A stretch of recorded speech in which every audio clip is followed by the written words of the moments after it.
Je suis né sous le soleil brûlant du Brésil, mais mon sang porte l'héritage du Liban, terre de mes ancêtres. Mes parents, Amira et Karim, ont quitté les montagnes verdoyantes de Beyrouth pour les plages dorées de Rio de Janeiro, portant dans leurs valises des rêves d'une vie meilleure et le poids de leur tradition.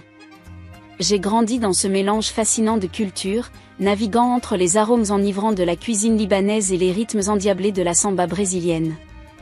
Dès mon plus jeune âge, j'ai appris à jongler avec mes deux identités. À la maison, nous parlions arabe, dégustions du taboulé et du kébé, et célébrions les fêtes traditionnelles. Mais dès que je franchissais le seuil de notre appartement, j'étais Juliana, une jeune brésilienne comme les autres, participant aux festivités du carnaval et supportant passionnément l'équipe nationale de football. Juliana, n'oublie jamais d'où tu viens, me répétait souvent ma mère, ses yeux brillants de fierté et de nostalgie. Mais n'oublie pas non plus où tu es, ajoutait mon père avec un sourire complice.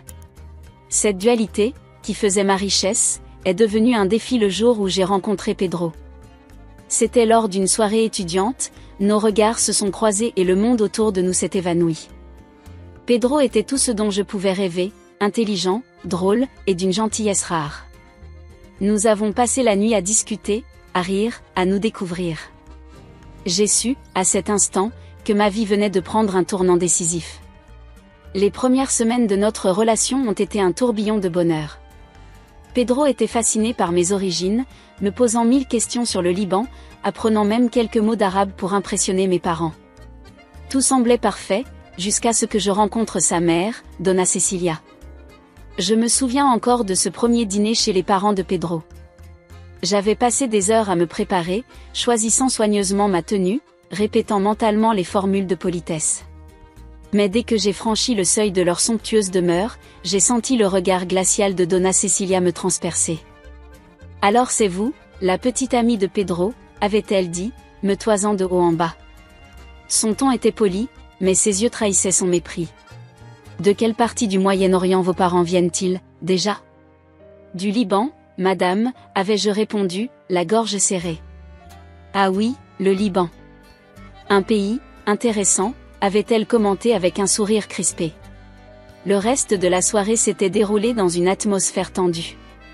Donna Cecilia ne manquait pas une occasion de souligner les différences entre nos familles, parlant de ses ancêtres portugais qui avaient bâti ce pays, de l'importance des vraies familles brésiliennes.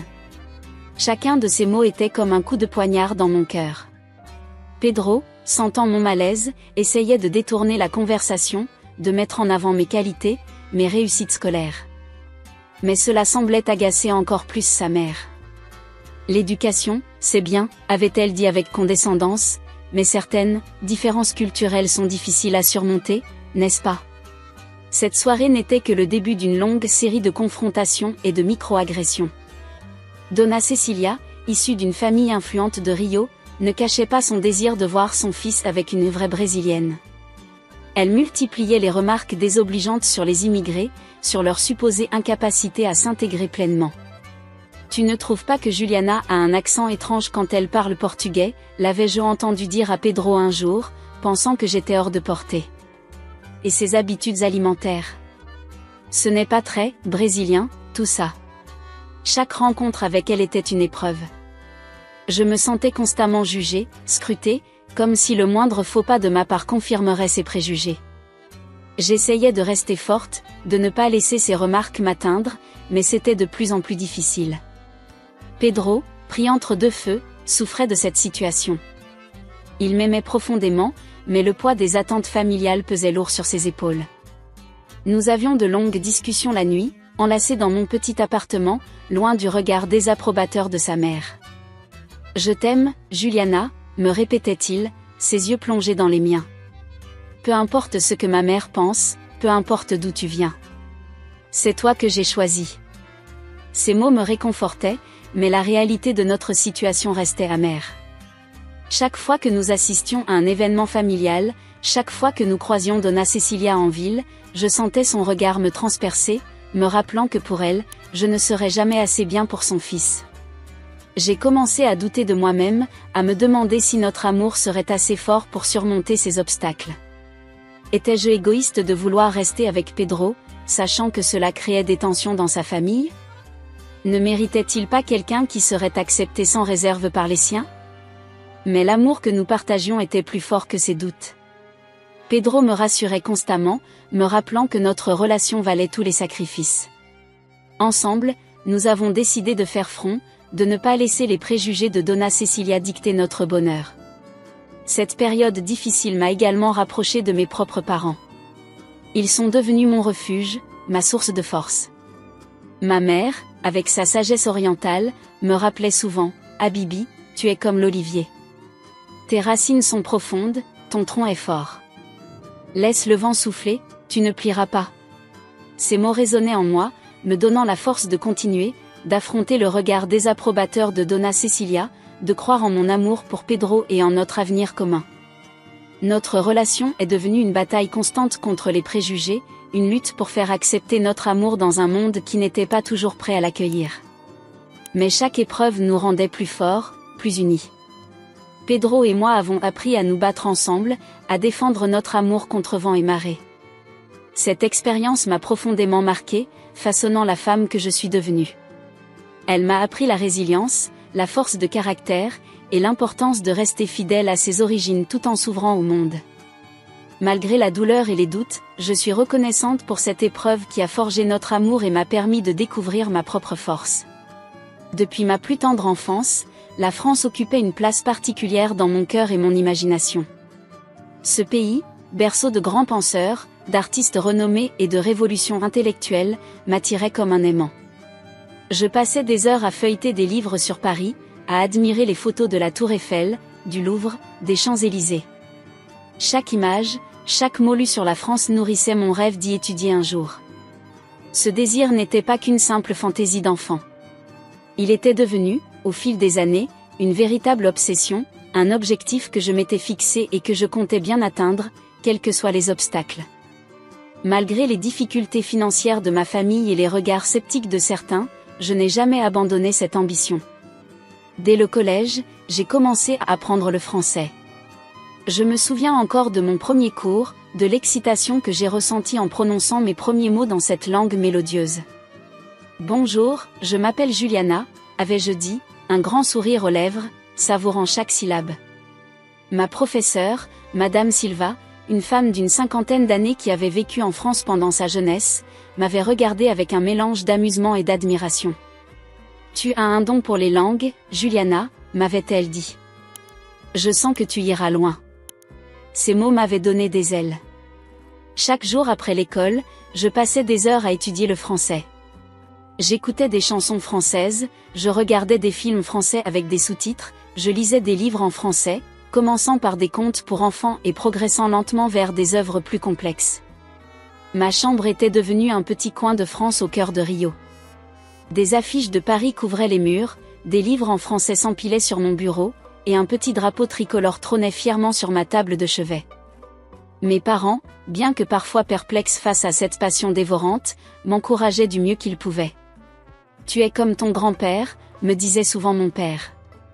Il avait cette même étincelle dans les yeux quand il parlait de quitter le Liban pour venir au Brésil. C'est cette étincelle qui fait avancer le monde. Parallèlement à mon apprentissage du français, je redoublais d'efforts dans toutes mes matières scolaires. Je savais que pour avoir une chance d'étudier en France, je devais être parmi les meilleurs. Chaque note, chaque réussite était un pas de plus vers mon rêve. Les années passèrent, et mon amour pour la France et sa culture ne fit que grandir. Au lycée, je rejoignis le club de français, organisant des événements culturels, des projections de films français, des dégustations de cuisine française. J'étais devenue la « française » de l'école, celle qu'on venait voir pour des conseils sur la prononciation ou pour comprendre une expression idiomatique. Mais mon rêve restait un rêve, quelque chose qui semblait toujours hors de portée. Les études en France coûtaient cher, bien au-delà des moyens de ma famille. J'avais entendu parler de bourses, mais elles étaient rares et la compétition était féroce. C'est alors que j'ai découvert l'existence d'une bourse d'études pour la Sorbonne, l'une des universités les plus prestigieuses au monde. Le simple fait de lire le nom Sorbonne me faisait frissonner d'excitation. Je pouvais presque sentir l'odeur des vieux livres dans les bibliothèques centenaires, imaginer les discussions passionnées dans les amphithéâtres où tant de grands esprits avaient enseigné. Je me suis lancée dans la préparation de mon dossier de candidature avec une détermination farouche. Pendant des semaines, j'ai travaillé jour et nuit, peaufinant chaque détail, chaque mot de ma lettre de motivation. Je voulais que mon dossier reflète non seulement mes compétences académiques, mais aussi ma passion pour la France et sa culture. Le jour où j'ai finalement envoyé mon dossier, j'ai ressenti un mélange d'excitation et de terreur. C'était comme si j'avais lancé une bouteille à la mer, porteuse de tous mes espoirs et de tous mes rêves. Les semaines qui suivirent furent une torture. Chaque jour, je vérifiais frénétiquement ma boîte mail, sursautant à chaque notification. Pedro, mon petit ami, essayait de me distraire, de me faire penser à autre chose, mais mon esprit revenait toujours à cette bourse, à ce rêve qui était si proche et pourtant si loin. Et puis, un matin comme les autres, alors que je prenais mon petit déjeuner avant d'aller en cours, mon téléphone a vibré. Un nouvel email. De la Sorbonne. Mon cœur s'est arrêté de battre pendant une seconde. Avec des mains tremblantes, j'ai ouvert le message. Les premiers mots m'ont sauté aux yeux, « Nous avons le plaisir de vous informer ». J'ai poussé un cri qui a fait sursauter mes parents. Les larmes aux yeux, j'ai lu et relu le message, n'osant pas y croire. J'avais réussi. J'avais obtenu une bourse d'études intégrale pour la Sorbonne.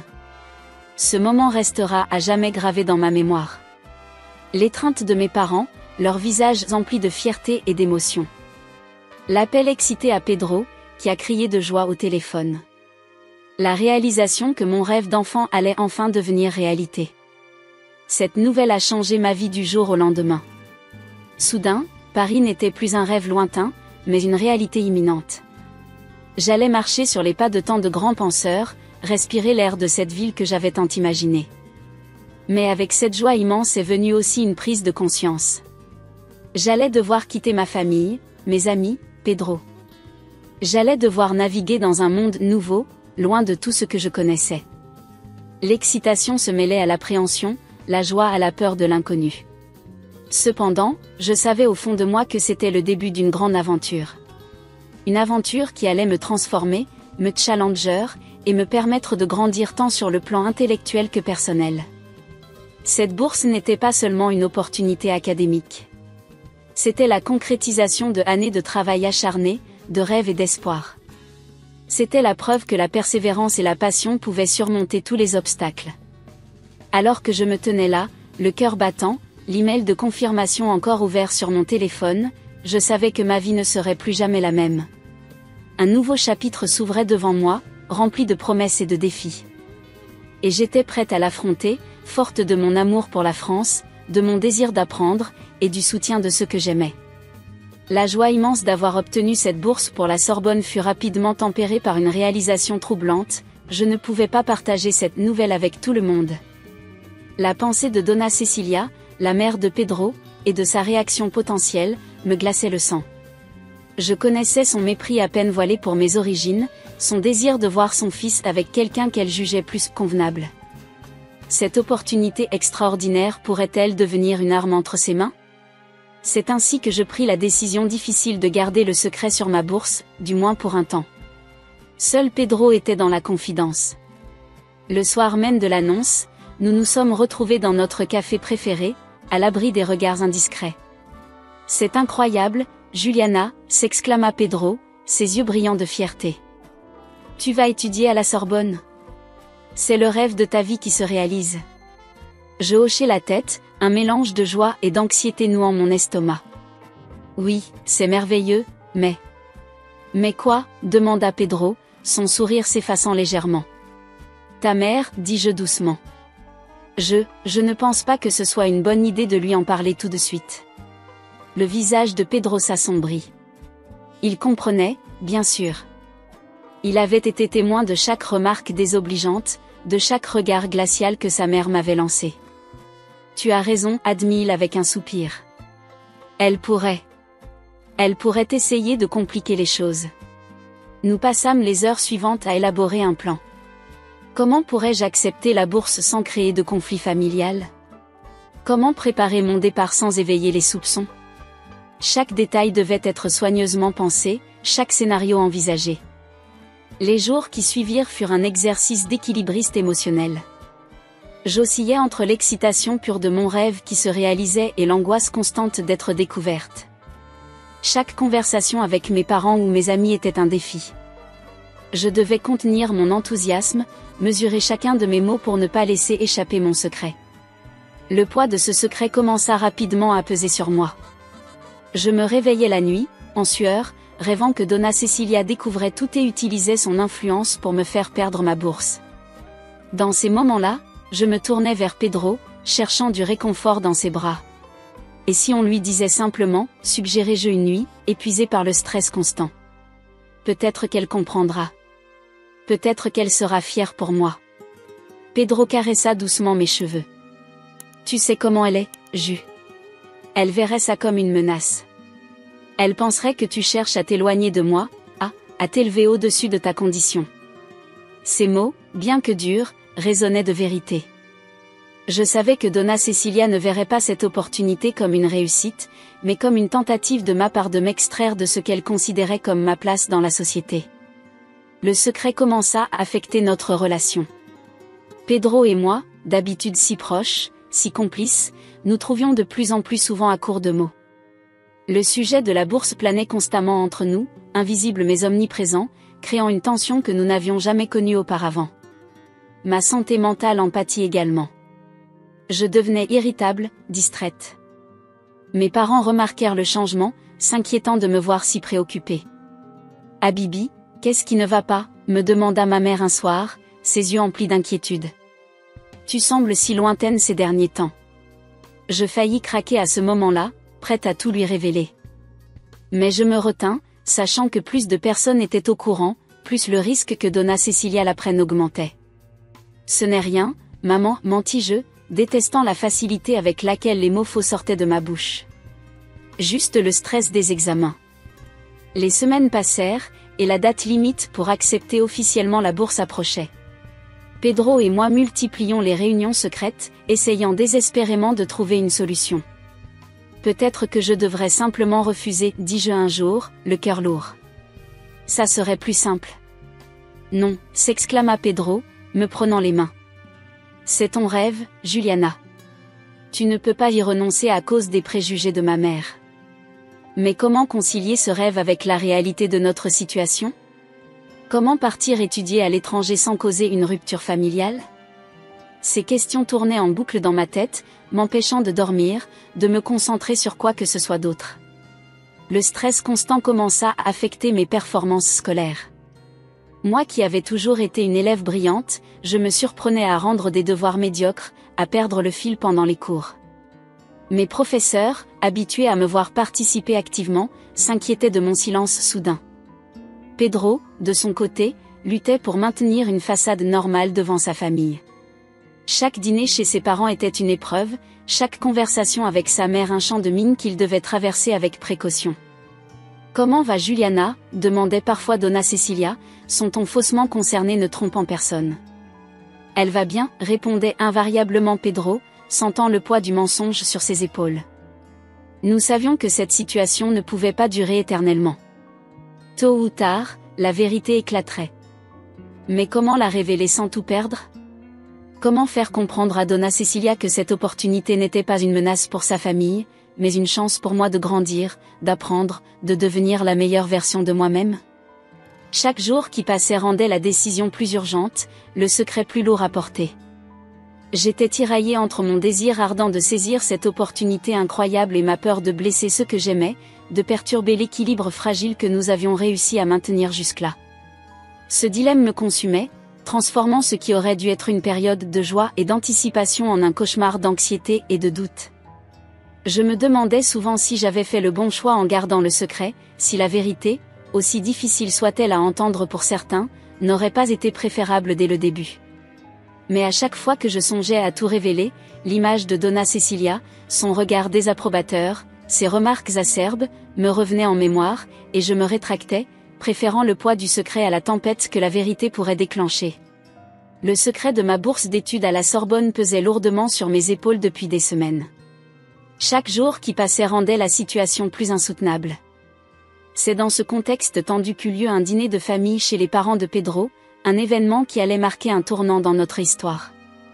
La table était dressée avec soin, la vaisselle fine et les couverts en argent reflétant la lumière tamisée de la salle à manger. L'atmosphère était chargée d'une tension sous-jacente que même les efforts de Pedro pour maintenir une conversation légère ne parvenaient pas à dissiper. Donna Cecilia, assise en bout de table, son regard perçant ne me quittant presque pas, semblait particulièrement en verve ce soir-là. Le repas avait à peine commencé lorsque Donna Cecilia lança la première pique. « Alors, Juliana, dit-elle en sirotant son vin, avez-vous des projets pour l'avenir? Ou comptez-vous simplement suivre les traces de vos parents dans leur commerce ?» Je sentis Pedro se raidir à côté de moi. Le commerce dont elle parlait avec tant de dédain était en réalité le petit restaurant libanais que mes parents avaient ouvert avec tant de fierté et de travail acharné. Mes parents ont bâti une entreprise respectée, Donna Cecilia, répondis-je, m'efforçant de garder mon calme. Mais j'ai mes propres ambitions. Oh, vraiment, rétorqua-t-elle avec un sourire condescendant. Et quelles sont-elles, ces ambitions? J'espère qu'elles sont réalistes. Je sentis la colère monter en moi. La bourse pour la Sorbonne me brûlait les lèvres. Comme j'aurais voulu lui jeter la vérité au visage, voir son expression suffisante se décomposer. Mais je me retins, consciente des conséquences potentielles. J'ai de grands projets pour mes études, dis-je simplement, évitant soigneusement les détails. Donna Cecilia eut un petit rire. Les études, bien sûr. C'est admirable, vraiment. Mais vous savez, ma chère, il faut être réaliste.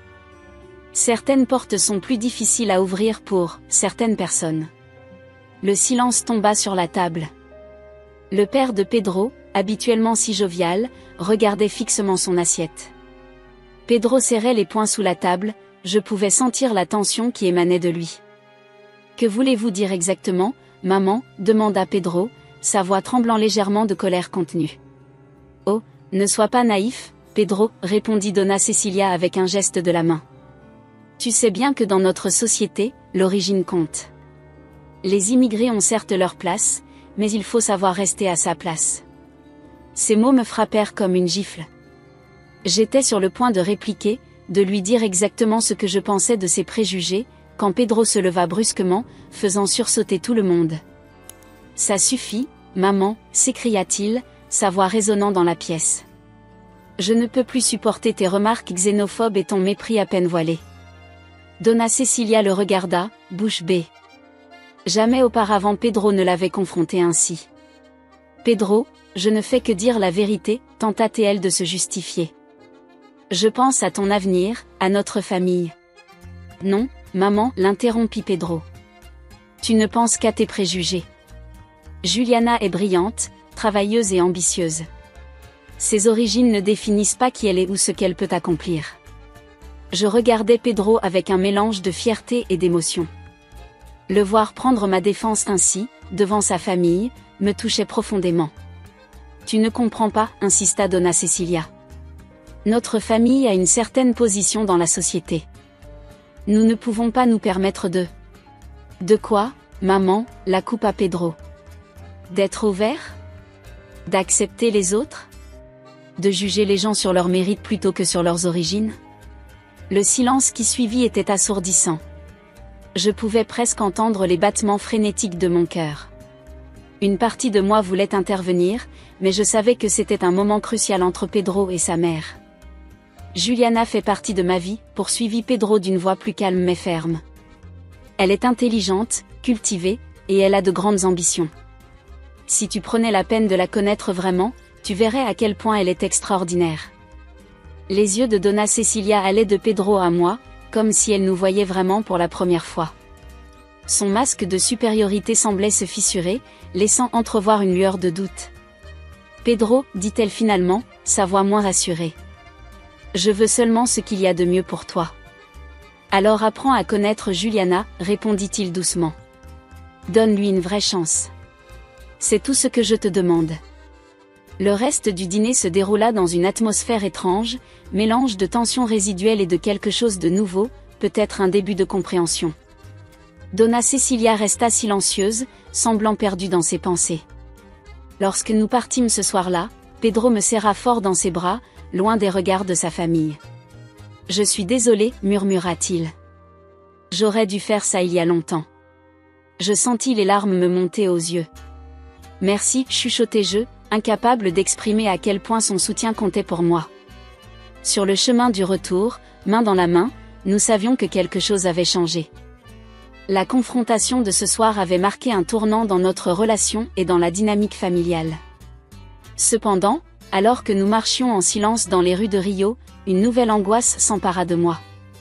La bourse pour la Sorbonne, ce secret que nous portions depuis des semaines, semblait encore plus lourde maintenant.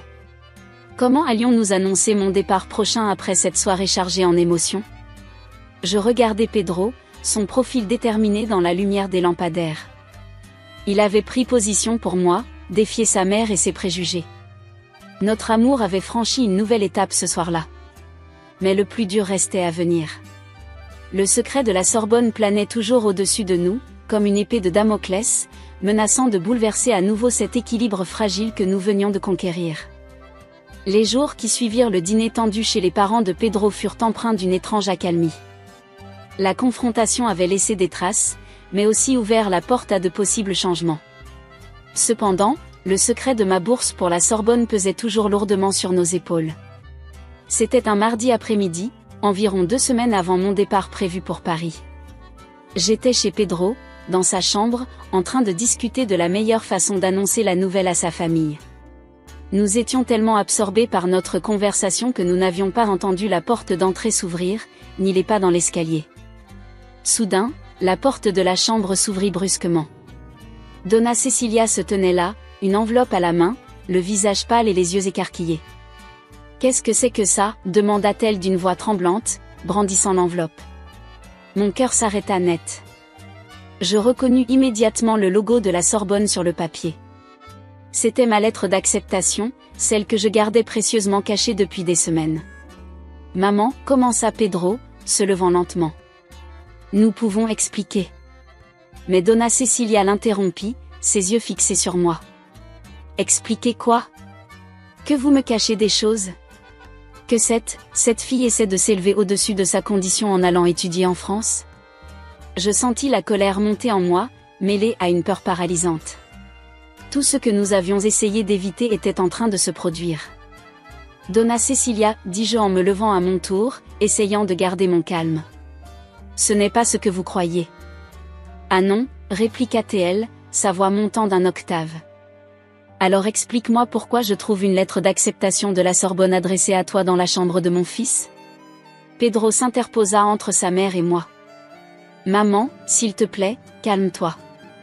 Juliana a obtenu une bourse d'études complète. C'est une opportunité incroyable pour elle. » « Une bourse ?» Le ton de Donna Cecilia était incrédule. « Comment est-ce possible? Comment quelqu'un comme elle pourrait? » « Quelqu'un comme moi, » l'interrompis-je, incapable de me contenir plus longtemps. « Que voulez-vous dire exactement, Donna Cecilia? Une fille d'immigrés? Une Brésilienne d'origine libanaise? Ou simplement quelqu'un que vous jugez inférieur sans même me connaître ?» Le silence qui suivit était assourdissant. Donna Cecilia me regardait, bouche bée, comme si elle me voyait pour la première fois. « J'ai travaillé dur toute ma vie, poursuivis-je, les larmes aux yeux mais la voix ferme. J'ai étudié, j'ai fait des sacrifices, j'ai rêvé grand. Cette bourse, je l'ai méritée. Et oui, j'ai eu peur de vous en parler parce que je savais exactement comment vous réagiriez. » Pedro prit ma main dans la sienne, me soutenant silencieusement. « Maman, » dit-il doucement. « Juliana est brillante. Elle a réussi à obtenir une bourse complète pour l'une des meilleures universités du monde. Tu devrais être fière d'elle, pas la juger. » Donna Cecilia semblait perdue, son regard allant de Pedro à moi, puis à la lettre qu'elle tenait toujours. « Pourquoi ne m'avoir rien dit ?» demanda-t-elle finalement, sa voix moins assurée. « Parce que nous avions peur de votre réaction, » répondit honnêtement Pedro. « Parce que depuis que je connais Juliana, vous n'avez cessé de la rabaisser, de la juger sur ses origines plutôt que sur qui elle est vraiment. » Ces mots semblèrent frapper Donna Cecilia de plein fouet. Elle s'assit lentement sur le bord du lit, la lettre toujours serrée dans sa main. « Je ne réalisais pas, » murmura-t-elle, plus pour elle-même que pour nous. Un silence pesant s'installa dans la pièce. Je ne savais pas quoi dire, quoi faire. Toutes ces semaines de secrets, d'angoisse, culminaient dans ce moment. Finalement, Donna Cecilia leva les yeux vers moi. La Sorbonne, dit-elle lentement. C'est vraiment impressionnant. Je hochai la tête, incapable de parler. Je suppose que j'ai été injuste envers toi, Juliana, poursuivit-elle, chaque mot semblant lui coûter un effort considérable. Mes préjugés, ils m'ont aveuglé. Pedro et moi échangeâmes un regard stupéfait. Jamais nous n'aurions imaginé entendre ces mots de la bouche de Donna Cecilia. Je ne dis pas que tout est réglé, ajouta-t-elle rapidement, voyant nos expressions. Mais peut-être que j'ai besoin de revoir certaines de mes opinions. Ce n'étaient pas des excuses, pas vraiment, mais c'était un début. Un petit pas vers la compréhension, vers l'acceptation. Alors que nous nous tenions là, dans cette chambre chargée d'émotions, je réalisais que ce moment marquait un tournant. Le secret était révélé, les cartes étaient sur la table.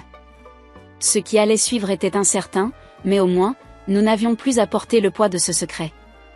Je serrai la main de Pedro, puisant de la force dans son contact. Quoi qu'il arrive maintenant, nous l'affronterions ensemble, à la lumière du jour, sans plus rien cacher. Les jours qui suivirent la découverte accidentelle de ma lettre d'acceptation par Donna Cecilia furent étrangement calmes.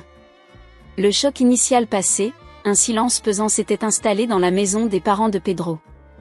J'avais l'impression de marcher sur des œufs chaque fois que je m'y rendais, guettant le moindre signe de la part de Donna Cecilia. Ce fut donc avec une grande surprise que je reçus un appel de Pedro un soir, environ une semaine après l'incident. « Juliana, dit-il, sa voix trahissant un mélange d'excitation et d'appréhension. Ma mère veut nous voir. Elle dit qu'elle a quelque chose d'important à nous dire. » Mon cœur fit un bond dans ma poitrine. Que pouvait bien vouloir Donna Cecilia? Allait-elle finalement exprimer son opposition totale à mon départ? Ou pire, avait-elle trouvé un moyen de saboter ma bourse? C'est avec ces pensées tumultueuses que je me rendis chez Pedro le lendemain soir. Quand nous entrâmes dans le salon, Donna Cecilia était assise droite sur son fauteuil préféré, les mains croisées sur ses genoux. Son visage était indéchiffrable. « Asseyez-vous, dit-elle doucement, désignant le canapé en face d'elle. Pedro et moi obéîmes, échangeant un regard inquiet. Le silence qui suivit sembla durer une éternité. Finalement, Donna Cecilia prit une profonde inspiration. « J'ai beaucoup réfléchi ces derniers jours, commença-t-elle.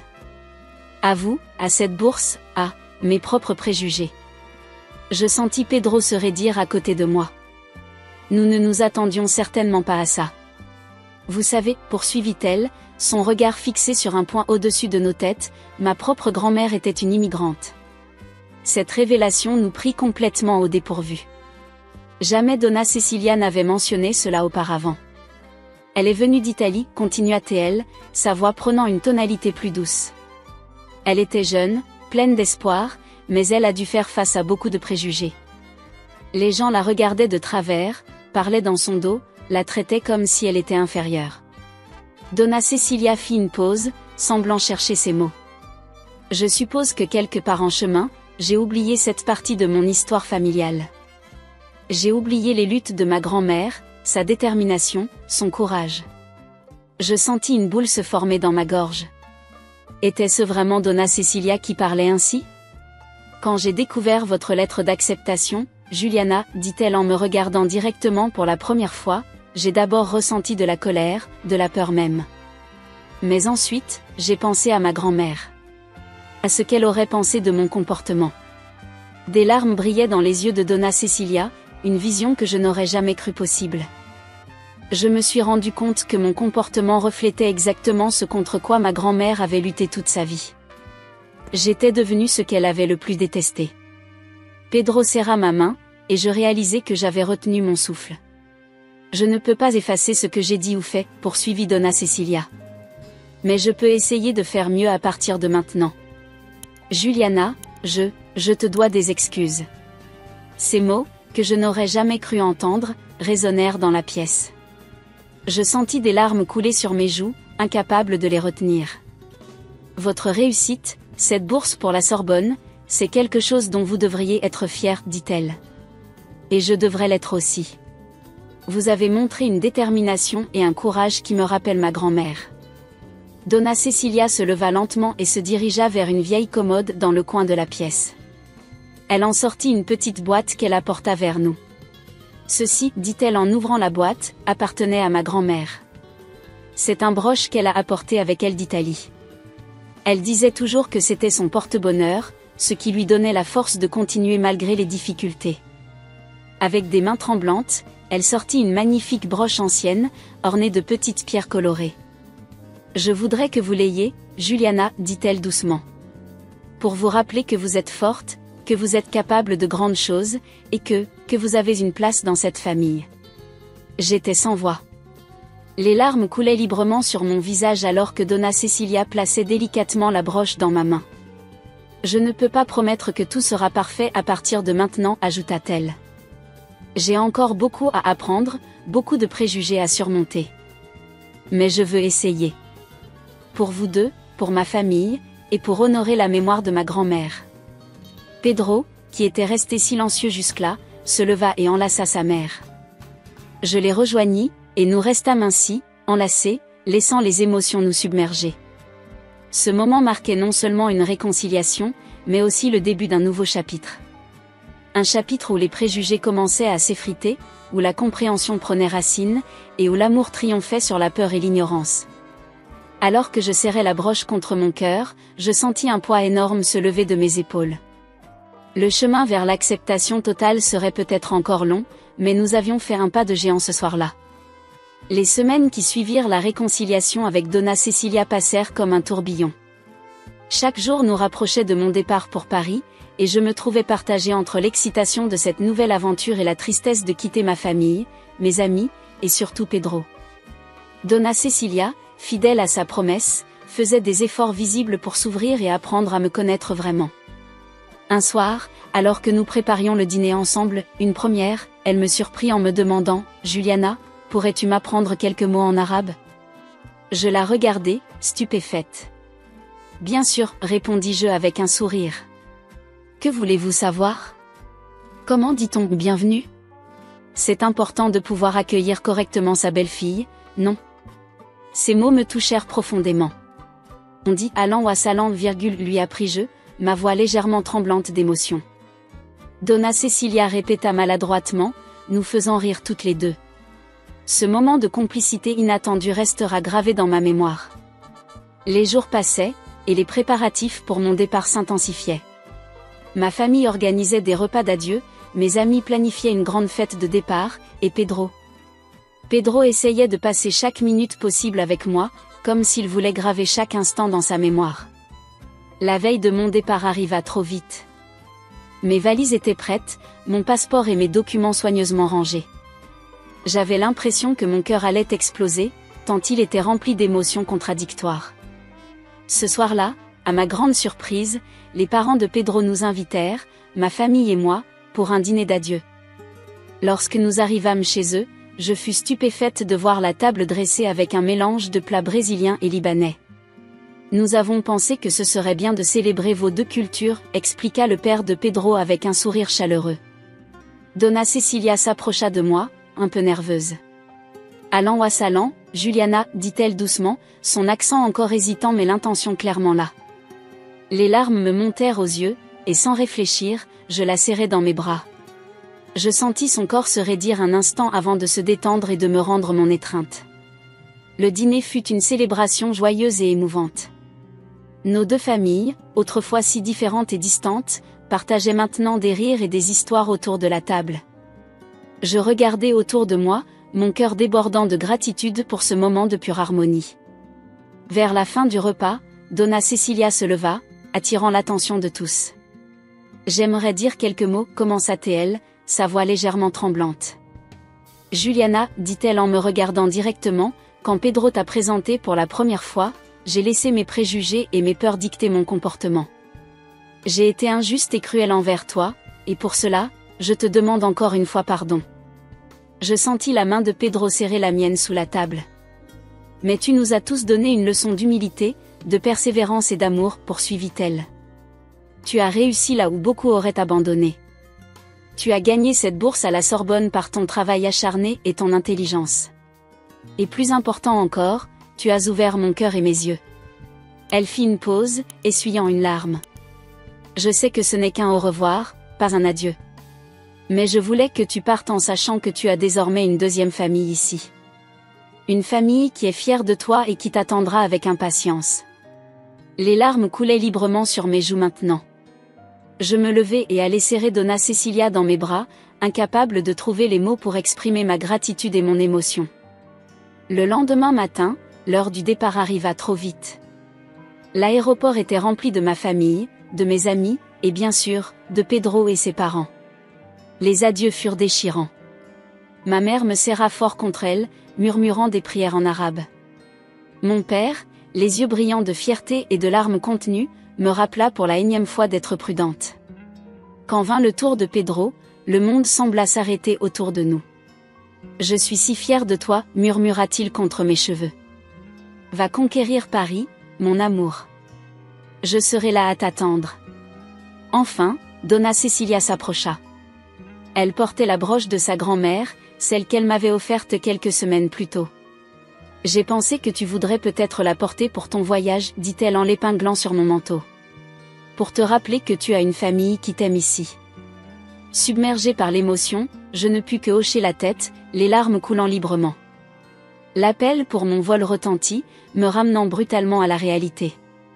Avec un dernier regard vers ceux que j'aimais, je pris mon sac et me dirigeai vers la sécurité. Alors que je me retournais une dernière fois avant de passer les portes, je vis ma famille et celle de Pedro, côte à côte, me faisant signe. Deux familles, deux cultures, unies dans l'amour et le soutien. En m'installant dans l'avion, je touchai doucement la broche sur mon manteau.